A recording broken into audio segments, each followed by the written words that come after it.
This is a lecture from Open Tuition. To benefit from the lecture, you should download the free lecture notes from opentuition.com. Let's have a look at another example with regards to a revaluation, but this time it involves a bit of a revaluation decrease. So what have we got? It wants us to go through there and look at the figures in the financial statement. So again, SFP, profit or loss, or the comprehensive income, statements of change in equity. Again, same company, Panama. Again, same year end. So is that the 31st of December 2015. So what have we got? It says on the 1st of January 2013, Panama purchased an item of property, plant and equipment for 12 million. It uses the revaluation model. The asset has 0 residual value and is depreciated over, is it 10 years? Okay. Something then happened at the 31st of December 2014. It was revalued to 14 million. Okay. So it looks like it's been revalued upwards. I thought we said this involved the revaluation decrease. Well, to look at the decrease, we need to look at the increase first. Okay. Then what happens is once there was a revaluation upwards to 14 million, there was then a revaluation downwards to 8 million. Okay, and that took place at the end of this year, December 2015. And it says Panama has not taken the effect of the revaluation at December 2015, so the revaluation to 8 million in its financial statement. So it has yet to do anything. Now, in order to work out what they have to do, we have to go back right to the very, very start. Okay, so again, we're going to have to go through and look at it in the same approach as the previous example.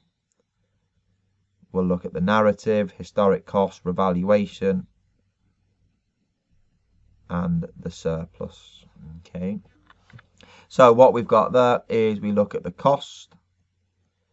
Was that the 1st of the 1st 2013? Shall we check?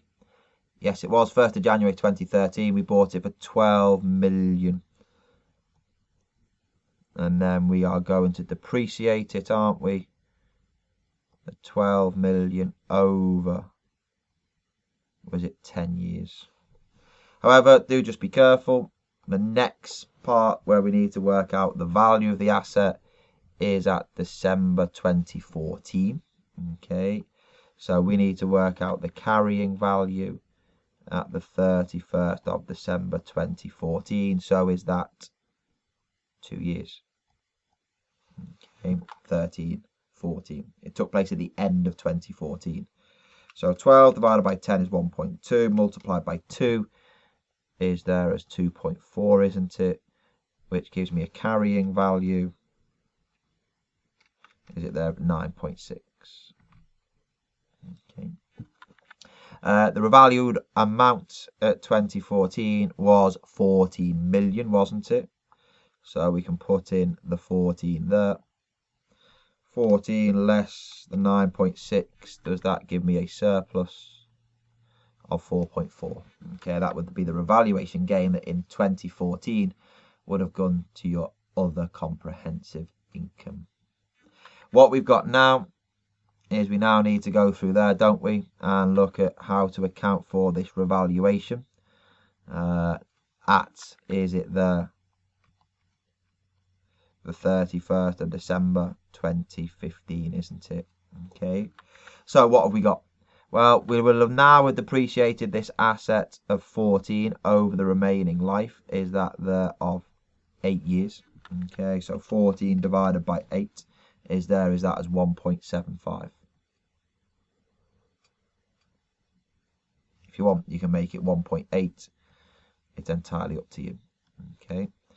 14 less than 1.75, that gives me a carrying value of 12.25. But we know that that's not the carrying value, is it? Okay, yeah, what we've got there is that we have there, isn't it, the actual revalued amount at the 31st of December 2015. If memory serves me right, was it 8? Yeah, it's fallen to 8 million. Okay, so what we've got there is that there is an impairment of 4.25 million. Okay, So that's the impairment on the asset. Now we need to be a bit careful because any impairment on a revalued asset goes first of all to any revaluation surplus, doesn't it? So whatever's stored up within your other components of equity, and then anything extra above that will go to your statement of profit or loss. So what you've got now, you've got to be careful. We need to go through and look at what was in the revaluation surplus at the end of the year. Okay, so what you've got there is depreciation was 1.2 in the year, or would have been if we'd not revalued it. So 1.2 versus 1.75 is at 0.55. So during the year, we would have made a surplus transfer of 0.55, which gives me that 4.4, pardon me, if I can work my calculator, is that 3.85. Okay. That just causes me a little bit of an issue, doesn't it? Because I can only use 385 of that surplus to take account of all of the surplus. And what you've got there is that the excess, the balancing figure, so 4.25 less the 3.85, the difference is that there of 0.4 will go, is it, to your statement of profit or loss. Okay, there we go. Okay, which is pretty clever. Okay, because what you've got essentially is if we had not revalued it, it would have been, is it 8.4 the carrying value, we would needed to have impaired it to 8, so we would have had an impairment through profit or loss, is it there, of the 0.4 million. Okay, let's just make that 8 a better looking 8, shall we? There we go. Okay, so what you're going to have there on your statement of financial position is you're going to have 8 as the value of the asset, the impaired value. In profit or loss, you are going to have, is it the 0.4 million? And then what you have there, again, through your other comprehensive income, will be the reduction in value of that asset.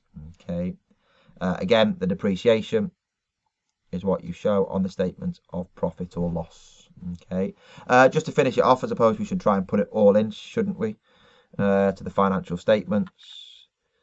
So within the statement of financial position, again, if we look at the non-current assets, your property, plant and equipment is there as $8 million. Okay. Within the equity, we don't need to put anything in, do we? Because the equity has gone in terms of the other components of equity with regards to the revaluation. There could be share capital, share premium, retained earnings, etc. But let's not worry too much about that. The statement of profit or loss and other comprehensive income. Well, in profit or loss, don't forget first of all that we have your depreciation. Okay, so the depreciation for the year was at the 1.75 million.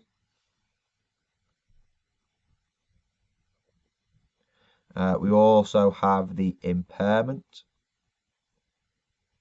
So the impairment is there at 0.4 million. And then in your other comprehensive income,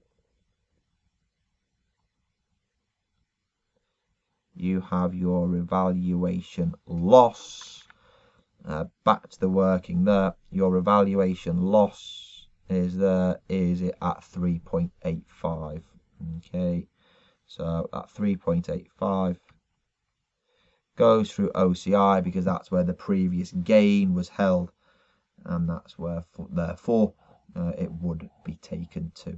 Okay, again, let's just finish it up totally. Maybe going a bit too far because it's very rare that you have to put in the statement of changes in equity, but again, we'll look at it there in terms of retained earnings, and is it your other components of equity.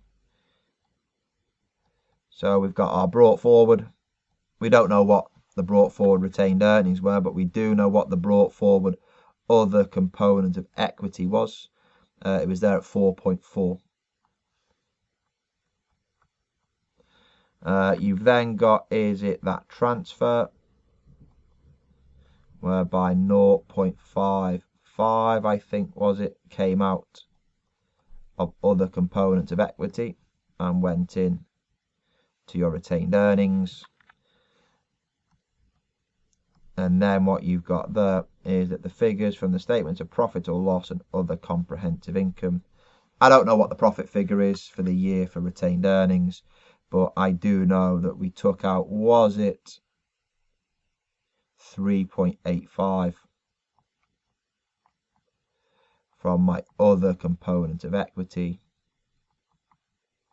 which brings me down to nil at the end of the year. Again, I don't know what the retained earnings figure is because you'd need more information within the question. I think that's going a bit too far.